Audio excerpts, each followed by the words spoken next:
He's conflicted about his passion for motorcycles. Let's welcome Tom to Am I Nuts? Good morning. Good morning, Tom. How are you? How you doing? Tell us about what it's like to be on that bike. To be on a motorcycle, it's just it's a feeling that you don't get naturally. It's you know, like to take a ride up into Bear Mountain, into the woods, and it's a beautiful day, and it's more than in the car. It's, you know, it's just a great feeling. It's really being out there. It's like how the Cowboys were, I would imagine, and it's more. I believe that from, you know, the part I had about pain in my life, I also experienced the opposite, where being in life and being in life. Being and experiencing the moment and the joy. And that's part of it. You know, sure. that's part of the excitement, the thrill, the beauty of it, being out there. One day, it makes a big difference in a person's life when you're up in the mountains. I've ridden motorcycles and I love it, and I understand that joy that you're talking about, but where does the danger part come in? Where does it become too much or too scary? I mean, the only example I have is the last accident I had. You know, a person made a U-turn in front of me. So, you know, I wasn't riding crazy or nuts or, you know, it was just cruising at 20, 25 miles an hour, and I broke both my legs, you know, and it was... So in that regard, the accident really wasn't as a result of speeding or taking risks or things like that. Have you done that on the bike at points in your life? Well, I mean, you know, you start to ride for a long period of time, you just be able to, it's like trick riding on a horse, I guess, you know. You can do things with a motorcycle. I used to dirt ride, and flying through the air with a dirt bike was, at one time, adrenaline. You know, it was just, it was exciting. Rush. But it's a skill that you learned through time. It wasn't, you weren't being a daredevil. You're not an Evel Knievel? I think part of that, too, is growing up, there was always that Evel Knievel that you read about in the papers, and sure, you know, I tried what did you do? What was the wildest thing you ever did on the bike? I used to do donuts with an 800-pound bike. Now, donuts is what?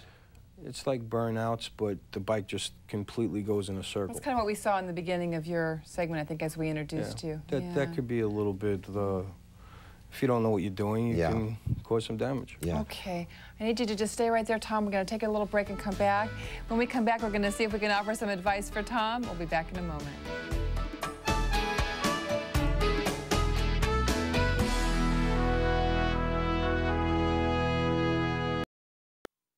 A chair and find out what America's really talking. 952-2626 or send $19.95 plus $5.95 shipping and handling to Contour Pillow, P.O. Box 4637, Omaha, Nebraska.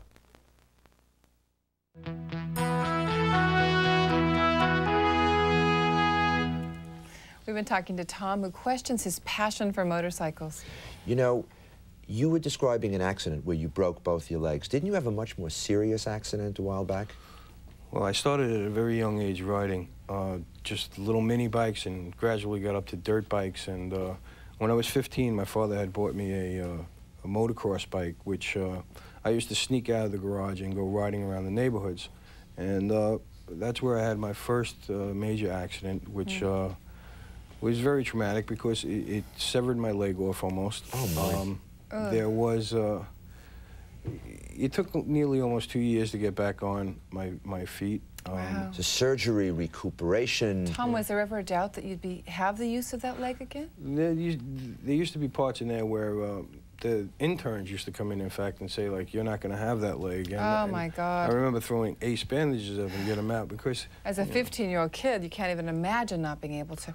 Did you, at that time, when did you get back on the bike? It took you 2 years to recuperate. Well, it took a long time before I even got on my feet to stand. Right. And, you know, I remember when I was up at a park and, you know, I had a few beers in me and I got that feeling and I just jumped on some guy's bike up at the park and I rode with a full-length cast. Oh, with a full-length cast? Yeah. Why did you need to do it? What compelled you to get on that bike even though you didn't have even full use of your leg at that time?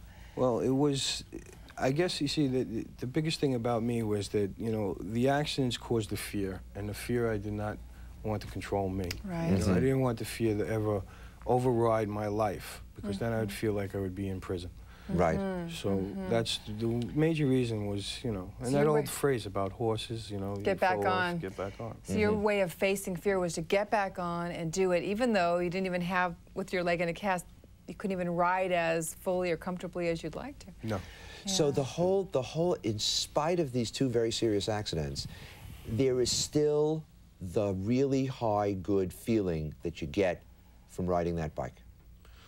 Well, the riding, it goes hand in hand with a lifestyle. I mean, you know, I get up in the morning, I go to work, and I take my bike out at 6:30, and it's not like just putting a key into the door of your car and going to work. Right. It's preparation, it's getting on it, pulling, you know, leather jackets, a helmet, and, you know, it fills a void in your life to just put more things into it. Tom, how much time would you say that you spend in a day preparing and cleaning the bike and caring for it? How much of a part of your day is the motorcycle?